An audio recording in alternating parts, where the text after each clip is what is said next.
and welcome to the Mind, Music, Matter podcast featuring Mike Reardon. Today's guest is the world-renowned jazz guitarist Dave Stryker. Dave has traveled the world playing jazz guitar with some of the best musicians in the jazz world, including Stanley Turrentine, Jack McDuff, Dizzy Gillespie, Freddie Hubbard, and many, many others. And in 2022, the Dave Stryker Trio opened for Steely Dan on their Earth After Hour tour. Dave is a composer, publisher, producer, as well as an educator, serving as an adjunct professor at 3 major college universities. You can see Dave's online school and study jazz guitar with Dave on the website www.artistworks.com, where he teaches lessons to all levels of jazz guitarists. Hot House magazine awarded him Best Guitarist Fans Decision for 2017. Dave was also voted one of the top jazz guitarists in the 2022 Downbeat Critics and Readers Poll for the 15th time. He has released over 35 CDs as a leader of his own group and played as a sideman on many, many others. Dave's last 5 CDs have all gone number 1 on the Jazz Week radio chart, including his most recent release, Prime. He has a new album coming out in January 2025, Stryker with Strings Goes to the Movies. You can visit his website, www.davestryker.com, to find his CDs, vinyl, and his music books. And to see where he's playing, click underneath the Shows tab. Please join me in welcoming Dave Stryker. So Dave Stryker, thanks so much for being with me, man, or being with us here. Yeah, happy to be here, Mike. Yeah. Are you up in New Jersey right now, or New York, or? I'm at home in West Orange, New Jersey. Okay, nice, very cool. And so you're teaching at Montclair and you're teaching at Rutgers. Yeah, what's on the agenda for you this month or next month? I guess next month, because this is kind of the end of August here, but. Well, I just recently retired from Indiana University. That's right, yeah. Congratulations. But I just, after 11 years, it seemed like the timing was right. So I will be just teaching at Rutgers here in New Jersey and New Brunswick, and also at Montclair State. Nice. And possibly another school to be announced at a later time. Very nice. Well, congratulations. Yeah, I really enjoyed taking lessons from you there. I know everybody really enjoyed having you there. And do they have a guy lined up, like a replacement yet, or are they just kind of? Yeah, I believe Sandy Williams is going to be taken over in the interim this year. Nice. You know Sandy? I've heard of him. He's an Indianapolis guy, Yeah. Right? Yes. Yeah. He's a teacher in Indianapolis. And also, of course, that's just my teaching side of things. My main focus is my own career with my music, my records, and my gigs and concerts and things I do. So I'm constantly, working all this stuff out. Yeah, I listened to your album, Groove Street, your most recent album. I was checking that out with Bob Mintzer, and it sounded really good. I liked the second track, what's it called? Overlap. Right. I thought it was really cool. Yeah, that's an interesting tune for sure. Yeah, what's going on with that? That sounds, there's some weird overlap. Yeah. Yeah, there's some really interesting stuff going on there. Nice rhythmic kind of chord figures against a kind of an off-kilter melody. Yeah, it took us a minute to get that one together, but it's a fun tune. We're actually playing at the Jazz Forum this weekend, Friday and Saturday. Awesome. And with that same group, Bob Mintzer will be joining us, which is great because he's so busy with his career with the Yellow Jackets and other things that it's nice that we're going to be able to get to play together. I have a new record I did. It's a big project with a studio orchestra that we recorded with Brent Walrab from Indiana University, Nice. the arranging and big band guy there. Yeah. We had done a tribute to Wes Montgomery called Wes at 100. He would have been 100th last year. I saw that. And we did a PBS special that won an Emmy. Wow. And we decided to go in the studio and make a record, and we decided to do movie themes. So it's called Stryker with Strings Goes to the Movies. We did all movie themes with a 30-piece studio orchestra, and it's I'm really proud of it. Brent wrote some great stuff on it and came out really good. All-star band. So yeah, so I keep busy. I keep busy with recording projects and gigs and things like that. Yeah. Yeah, that's awesome. Didn't you do you did one of those before too with the Wes Montgomery tribute, like PBS special or whatever, or is this the only one? Well, that was just a video, Okay. that was just a PBS special, but this is an actual album. Very nice.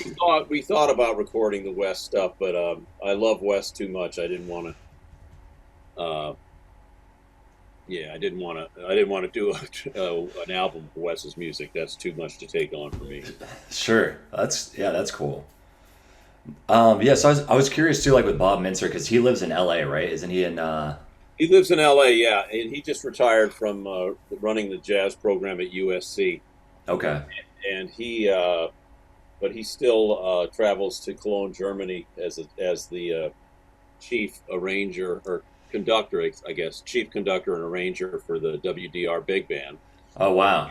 And he's also got his career with his own group and also with the Yellow Jackets. So he stays busy.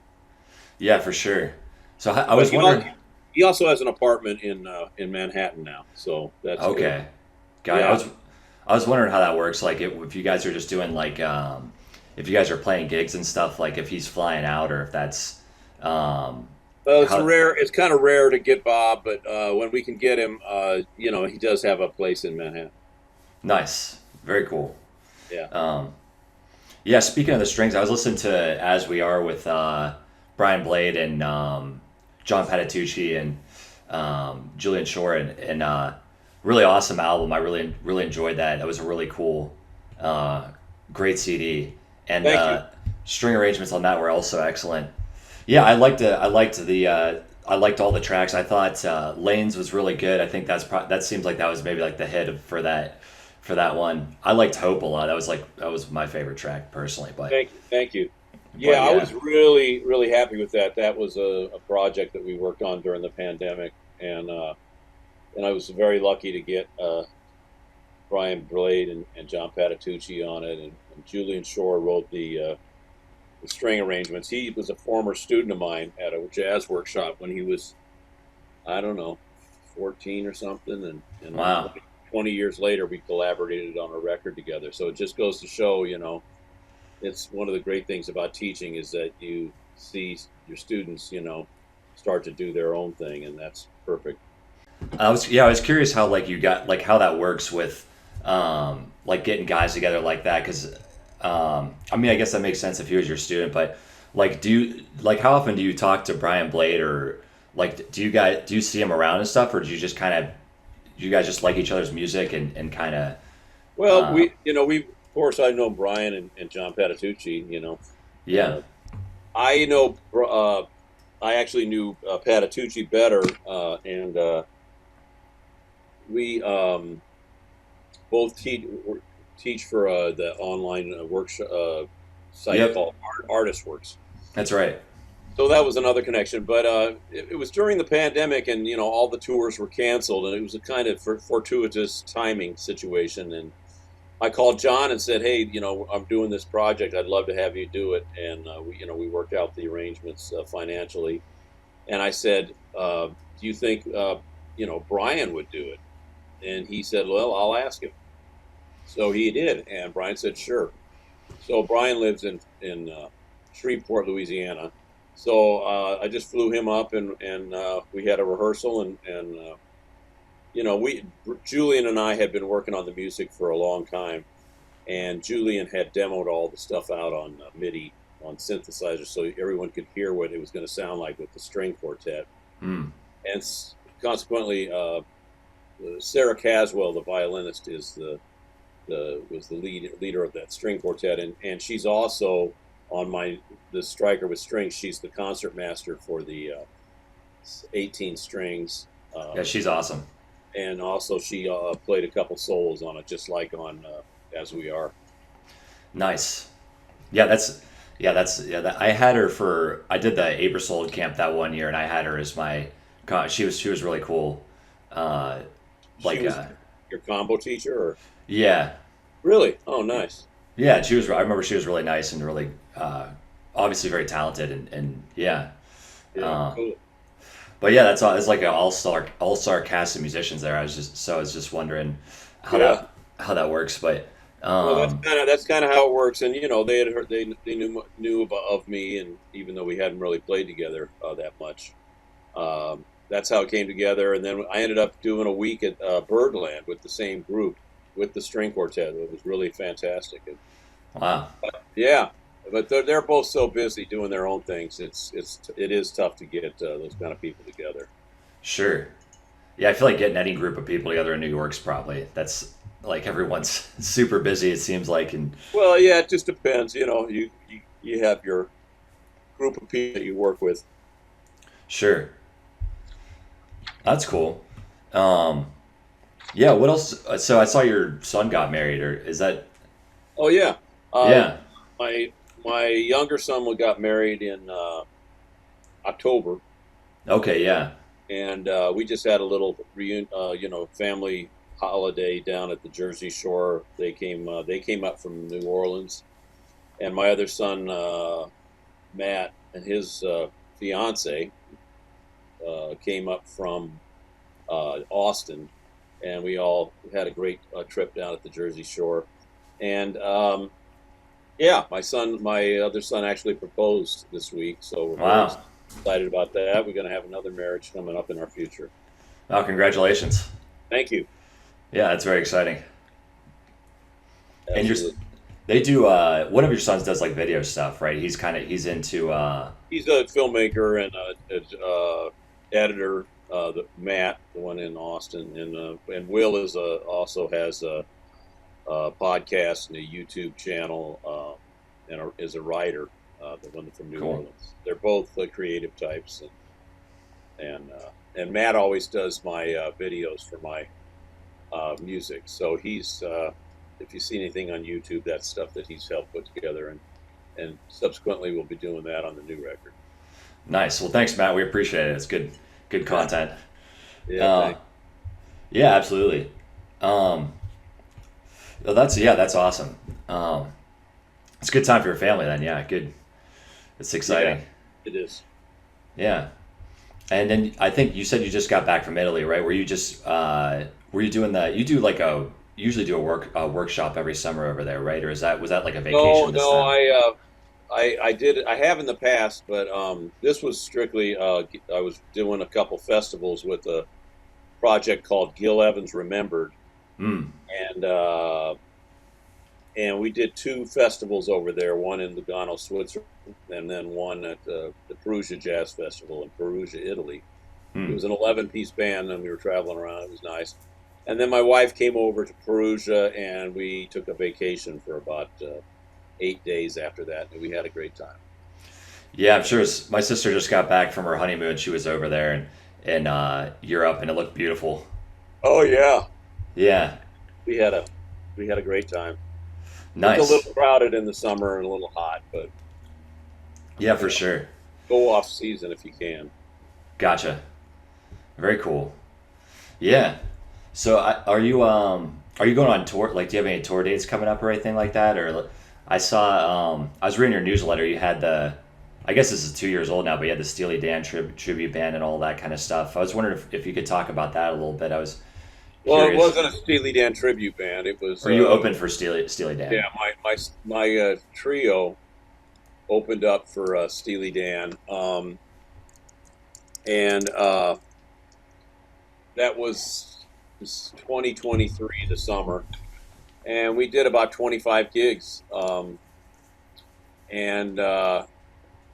it was fantastic. I really enjoyed it, and Yeah. We also let's see what else. Well, yeah, it was we had a my trio traveled around mostly the northeast here, the northeast corridor, as they say. We got as far as Nashville, and yeah, we just would do like a 40-minute set before they came out, and it was kind of interesting, because they're obviously a rock band, but it's probably the best rock band as far as sophisticated and having cool songs, cool harmony, cool chord changes, that kind of thing. So Yeah. their crowd is somewhat more sophisticated than like a The average rock. Yeah. hard rock type band or something. Sure. And they were very respectful, and I think we gained some some fans, and it was cool. It was a lot of fun, and it was, I got to give credit to Donald Fagen for picking a jazz organ trio to open up for him. It says a lot. For sure. Yeah. Were you friends with some of the members or something? I thought you were like had a friendship. Well, yeah, but that wasn't how we got the gig. We got the gig because Donald Fagen asked for me, and which was really felt great. Yeah. But once I got on the gig, yes, I knew almost everybody in the band. Walt Weiskopf in the sax section. Yeah. And Adam Rogers and John Harrington were the guitar players. Both Oh, great. wow. And yeah, what a band they had. It was great. I didn't know Adam Rogers was playing guitar for that. Is he normally play with them? Well, he was on that tour. That was his first tour with them. Wow. And then they also went on tour recently and opened up for the Eagles. And yeah, so that he did that as well. Yeah. Yeah, that's interesting. I wanted to talk to you about touring and like one of the things I'm hoping to do with this podcast is like try to give like younger musicians especially ideas of like how to kind of get into music or like different career paths in music. I think a lot of times like especially some of the students I teach, like they're kind of overwhelmed with how to like get into not even playing like like at your someone like at your level or something like that, but even just playing gigs and like how to break into stuff. And I was just wondering if you booked do you book a lot of your own stuff, or do you have like an agent or I have an agent, but I do a lot of it myself, so it's a combination of both. Sure.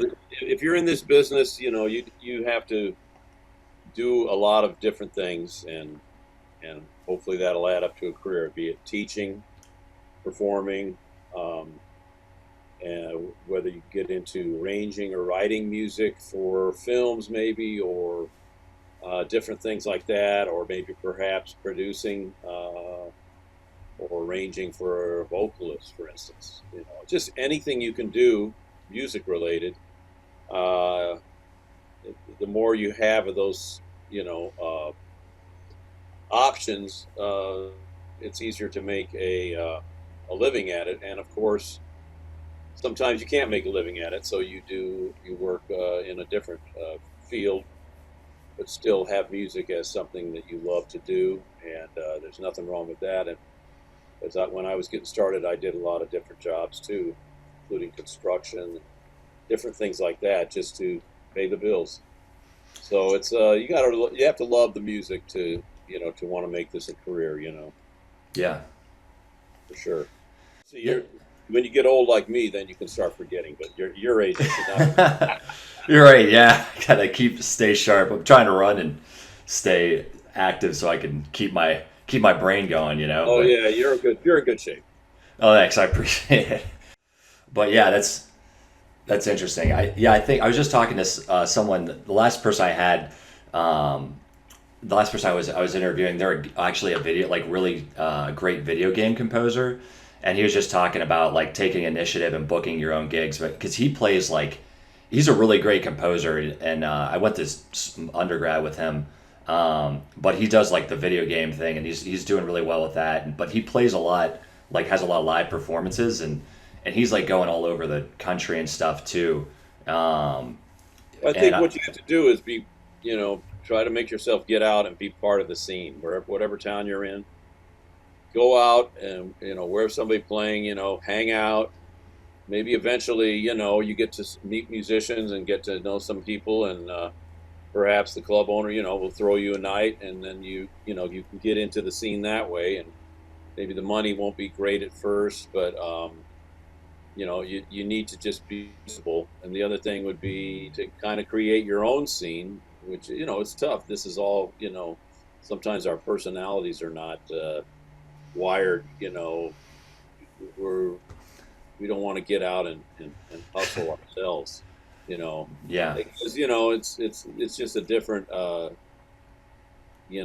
to have. But you kind of have to do that. You have to hang out and like if I lived in Indianapolis, I would probably be going, since I like jazz, I'd be going to the Chatterbox a lot, and maybe somebody I know is playing there, or they have a jam session later, and I'd take advantage of that, get up and play a tune, and eventually that could lead to something, or maybe there's a restaurant or a coffee shop that you go to, and you could ask, hey, I'd like to play music here, and see if you can work out something. To start, sometimes you have to create a scene depending on what town you're in, because it might be hard to get in. If you come to New York, it's not going to be easy to get a gig at the Blue Note or Birdland or Village Vanguard. It's hard for everybody. But so a lot of this business involves, besides becoming as good a player as you can, which takes the hard work, is trying to figure out a way to work, and it's not easy. Yeah, for sure. I remember when I was like real young, I was first started getting into jazz. I don't feel like I like really understood what jazz was, so I was like 19, so I felt like I was a little late with that. Apparently Wes Montgomery started late too. So. Oh really? Yeah. Did you know that? When did he start? Well, I don't know. I think he about that, maybe around that age. He was. Wow. He had several kids, and he was a welder in Indiana. Right. And he would work the night shift. So I think, or maybe he'd work the early morning shift. But he would, he practiced, and it's an interesting, fascinating story. He went on the road with Lionel Hampton and didn't like it at a young age, and then came back to Indianapolis and was kind of discovered by Cannonball Adderley, who had come through Indianapolis, and the rest is history. Him and his brothers played a lot. He had kind of a short, incredible life he had. Yeah, he died at like 42 or something, right? It was pretty. 40, yeah, maybe 44. Okay, yeah, he's pretty young. I remember. Sure. But yeah, I was wondering too, Dave, with your career, like, did you have a point where you felt like you turned the corner, like, because I know you worked with Stanley Turrentine, but did you feel like at that point, I did, like a lot of times you talk about working with Jack McDuff and Stanley Turrentine, but did you feel like at that point that you had kind of like that was when you were kind of like on the trajectory, or did you feel like you still had more that you wanted to do? Like obviously you did way more since then, but well, yeah, that's a good point. Obviously, when to get a gig with Jack McDuff, that I let's see, so I would have been if I got the gig with him in '84, I was already 27. That makes sense? Yeah, around 27. So I've been kicking around paying dues. Then I lived in LA a couple of years, came to New York, sat in with Jack. He ended up calling me to do the gig, and I stayed with him for 2 years. So that was a big gig, those kind of gigs, unfortunately, are not around that much anymore. The old masters, but it was a big, big. What would be the word I want to use? Feather in your cap, something like that, because of the fact that he'd had Grant Green, George Benson, and Pat Martino, and so many other great guitar players, Billy Rogers, in his group. It was a hot seat for guitar, but it was great. And Joe Dukes was the drummer at the time, and he was the drummer in the classic Jack McDuff group with George Benson that we all know and love. Yeah. And so I did that a couple of years, and then I had a friend that was playing with Stanley Turrentine. His name was Greg Scaff. And he ended up not being able to make a couple gigs, and he sent me as a sub, and that's how I ended up getting the gig with Stanley, and ended up with Stanley for over 10 years and played all over the world and all the great clubs and stuff. And in that time, I was also always trying to do my own group, and write my own tunes and do my own gigs around New York and meet people and so that's kind of how it went for me. But I do feel very grateful that I got that experience of playing with some of the greats while they were still alive. Yeah, for sure. And that's what I try to pass on in teaching. Is some of the things that I learned from them. Yeah, for sure. How did you do, because I feel like if you're playing with those guys and you're playing, you're playing all the time, and then how do you keep your own thing going on this? Did you have a lot of time to do that, you feel like, or did you kind of just, it wasn't like where you'd just be out, go on the road all the time. You'd be on the road some of the time. Okay. And when you weren't on the road, then you had to, that's when you were trying to work on your own thing. So it wasn't constantly on the road. Yeah, that's interesting. Yeah, he's I think Ben Monder worked with Jack McDuff too. I was listening to that, which is interesting. He's got some hilarious stories about it because Jack wasn't afraid to yell at you and tell you what he thought of your playing. Yeah. I love Jack though. I mean, because he would yell at you, but then once he got it out of his system, then he'd be cool. It wasn't like he hold it against you forever or something. He held on to it. It was just like that was just like let it fly, and then a little while later he's back to making jokes and stuff.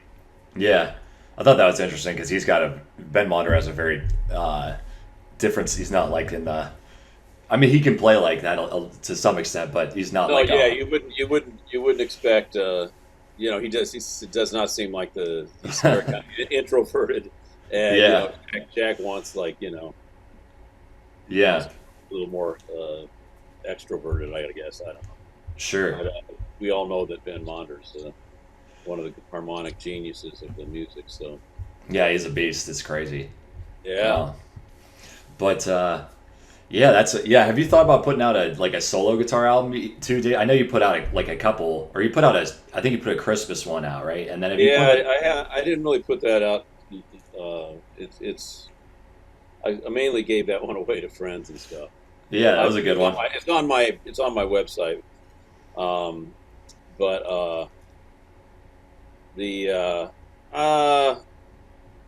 Right now I'm during the pandemic I was posting up a lot of videos. Once a week I would make myself post up a solo guitar piece. Yeah. So those are all out there. At some point I might do that. But we just lost Russell Malone, my good friend, and I think he was working on a solo guitar project and recorded some things, and I hope that they will put that out because I feel like he was one of the greatest solo jazz guitar players since Joe Pass. Really, you think so? Oh yeah. Wow. I'm not super familiar with his playing, to be honest. I know he's like an awesome. I've seen him play videos of him. you can find him. You just look him up. You'll see. Yeah. Go through his albums, find the solo guitar pieces that are on there. Look on the internet. You'll find some solo pieces. I mean, anything by him, but the solo pieces is he just had a command of the instrument. Everything from Chet Atkins to Lenny Yeah. Brewer. Yeah. Yeah, his technique was ridiculous too. I've seen him play a few times. I was like, that's insane. But Right. Yeah, and super soulful master, like the bebop language. Definitely master of that. Right. But yeah, I was curious too about like practicing, like like what if you still have a practice regimen like every day, or like some type of. It's sitting right there waiting for me as soon as we get done. So. Okay, yeah. I have my warm ups, and then whatever I have coming up, that's what I'm going to be working on. So I know that I'm working with my group this weekend, and I'm going to review some of the music we do, because I don't like to have to read music on stage. I never do. I always memorize it. Yeah. And and I also have for teaching, I want to get organized with that. Get all my teaching material together, since I'll be starting that up next week, and then learning new tunes, trying to write tunes. I have to write. I'm already looking at we're going to do another orchestra project. I think we're going to do Stryker with Strings goes to Broadway next. Oh, cool. So we're gonna So that's interesting. That's over a year away, but I need to start doing demos for that, and get so that I can give something to Brent to start working on for arranging and stuff. Sure. Do you still work on like, I'm just curious, like if you're still working on all the things you are, or like, still like classic, like if you're still. Sure. That's, there's not a part where they're just locked. Great way to practice. Just put on the metronome and start play the chord melody, and then try to play a solo, and or if you want, put on a backing track, or I have a little blooper that has bass lines up to all the songs, as you know. Yeah. Did I use that? I don't know if I had that when you were studying with me. Yeah, you played bass in the guitar ensemble. I remember. I also have like a looper pedal I use now. It has all the standards on it. Oh, cool. Yeah, I don't know if you had that when I was there, but yeah, I'm using it now. I like it. That it's nice to, because I play Fender bass on it. It's good. Kind of gives you something to play with. Yeah, I'm teaching a bass student right now, and I passed on a bass line you taught us to him I think it was just over impressions or whatever. He's trying to get a little bit into jazz from like the rock side of it. So I'm trying to show him. The bebop scale comes in handy for bass lines, because it's the bebop scale has 8-note scale. So when you're walking, eighth notes, I find that bass players end up playing the bebop scale a lot. Yeah, that's good. I'll have to go through that with them and work on that with them. But, yeah, check out the bebop scale. Yeah, do you feel like, because I had one of my jazz teachers a long time ago was telling me that he went through a point in his career where he was just showing up to gigs and pretty much, I mean, I'm sure he was still practicing a little bit, but he went through a phase where he was just playing gigs and he was just playing all the time. I was wondering if you think that that's like, if you balance that, I think Jonathan Kreisberg talked about that too, like being on the road and like playing all the time versus just playing at home and like trying to get, he's like, it's works on different things almost. Did you feel like that? Do you feel like that, or do you try and balance it, or Oh, sure, but you just try to find time to pick up your instrument and practice as much as you can. If you're teaching or working a lot, but I would, I always want to be practicing, and I got to, do my hand exercises and warm up my fingers, and play through a few tunes, to keep everything working, and like I said, there's always. Music's never ending. There's always going to be something to work on, for sure. You never Yeah. You never get there. Yeah. Anything recent, like any new, like anything you're working on, like new transcriptions or like different scales or sounds you're trying to, because I feel like every time I hear you play, last time I heard you play at the Blockhouse, you were throwing in some stuff that was like very modern sounding, I remember, and uh, yeah, so I feel like it's always fresh, you're keeping it fresh. Well, I'm always working on things, but I always, transcribing I feel is a great way to learn stuff. Um, Obviously, I've learned from and transcribed some of the greats that we all love, but also like if there's a particular Michael Brecker solo, for instance, that I'm working on over impressions with McCoy Tyner. Okay. That's just crazy good. Yeah, he's ridiculous. You learn if you learn that solo, you're going to get some ideas that are non-guitaristic.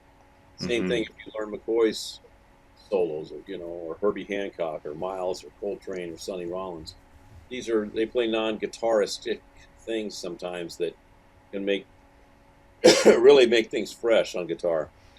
Yeah, I feel like that stuff's really hard to play on guitar because I like playing, even just learning like Charlie Parker melody, like Donnelly or Confirmation is like some of the saxophone lines I feel like it's hard to make them fit, at least for my hands. You just got to work on it.